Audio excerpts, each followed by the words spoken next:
It's been an entire year since we've restarted our game dev journey. It's been exciting and we'll be sharing some of the golden nuggets that we've learned this year.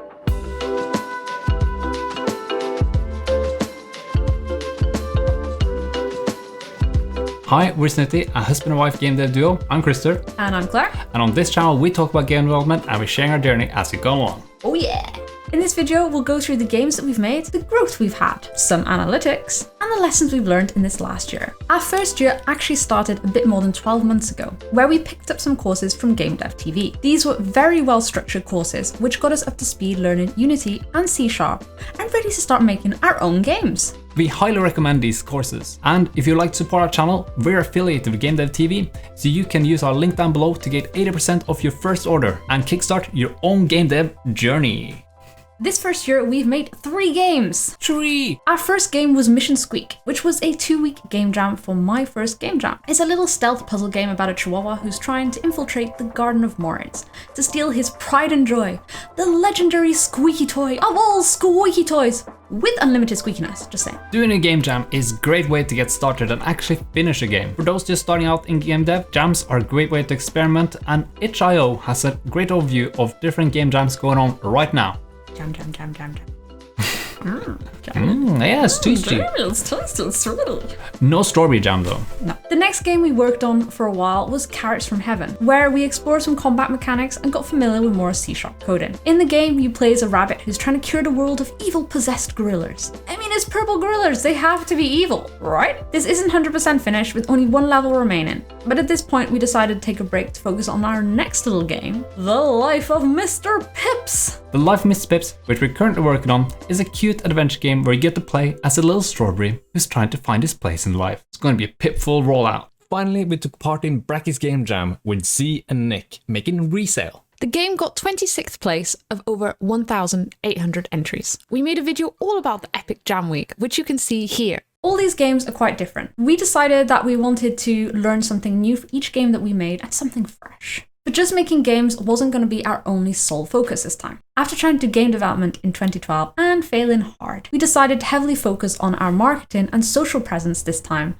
more than just the actual game making itself. We want to make multiple small games, so it was important for us to build up our reputation as game devs rather than marketing our individual games. So of course, marketing each of the games is important, but since we weren't going to be making a big game, it felt it was better to build an audience around our game dev journey instead of the games themselves. So to do this, we launched a YouTube and Twitch channel to create video content and live stream so you could get to know us even when we were noobing around in the game dev world. If you want to know the more in-depth story about our failing at game dev in 2012, be sure to check out our 7 years in business video, which is in the description below. For us, YouTube has been a massive learning curve and quite a time sink, but also a lot of fun making our own devlogs and content in video form. It's taken a lot of trial and error and we're still learning more about it. However, it's definitely a step we would recommend other game devs to work on, especially to get yourself out there and learn to show off your process and your game. We finally reached 1K subscribers the other day and it's a big milestone for us. So thank you so much everybody who subscribed, commented, liked our videos and shared it. We're so grateful.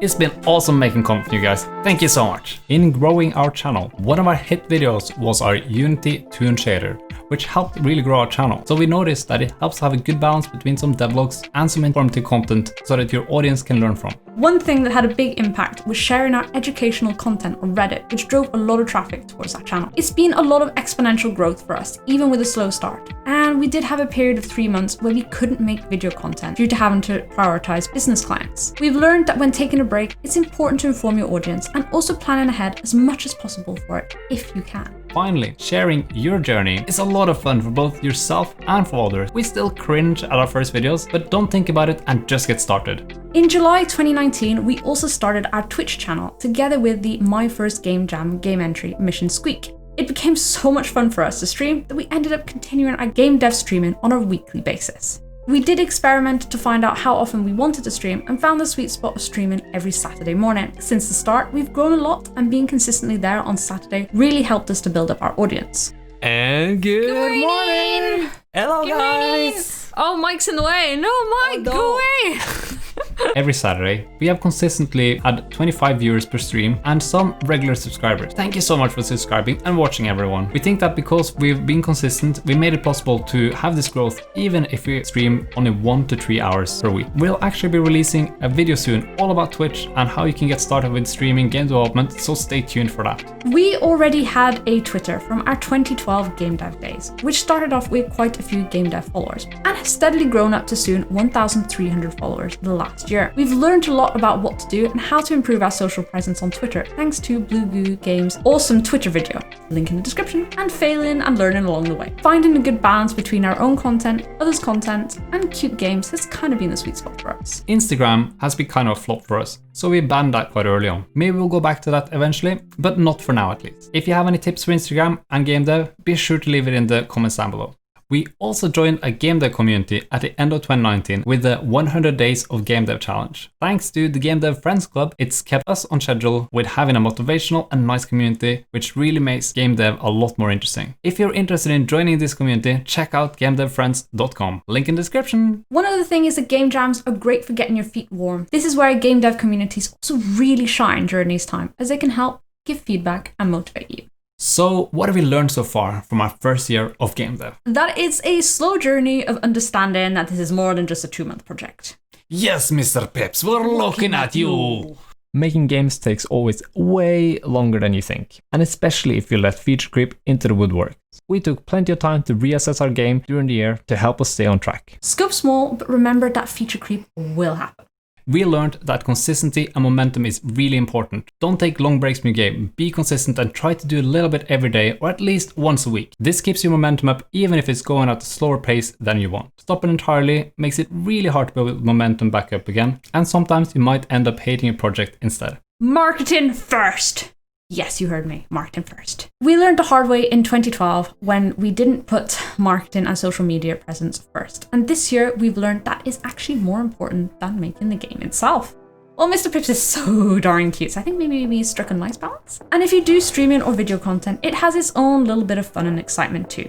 Just remember, don't get discouraged when it takes a while to build up that audience. It's just a matter of time and working on it. Don't put high expectations for yourself. We were really harsh on ourselves, saying that we needed to make everything for Mr. Pips. So we compromised and decided to use pre-made assets was a good way for us to not be over-encumbered in work and expectations. So many hats are required for game dev. Yeah, you need to be having the sound, story writing, modeling, oh, you name it, game dev needs it. You know your strengths better than anyone, so be sure to ask somebody for help in the areas you struggle with. There is always so much to learn, especially about game engines. We learned a lot about Unity, from upgrading and breaking our own project to how to better optimize our game. Our technical knowledge has increased, but also our understanding of C# too. Don't get caught up refactoring and rewriting code that works or functions in your game. It's too easy to perfect it, and there's so many things you need to do to keep moving forward. We have learned that it is possible. It's so encouraging seeing successful game devs, learning from them, and that there is room for wholesome, small experiences. While it's a long journey and we're far from there ourselves, we're encouraged by other successes. But remember to also not just get caught up on watching videos from these successful devs and never make a game. Finally, making cute games is fun. I mean, look at our cute little pips. Don't you just want to go over to snuti.io right now and follow our project and be notified when the game is launched? You do, right?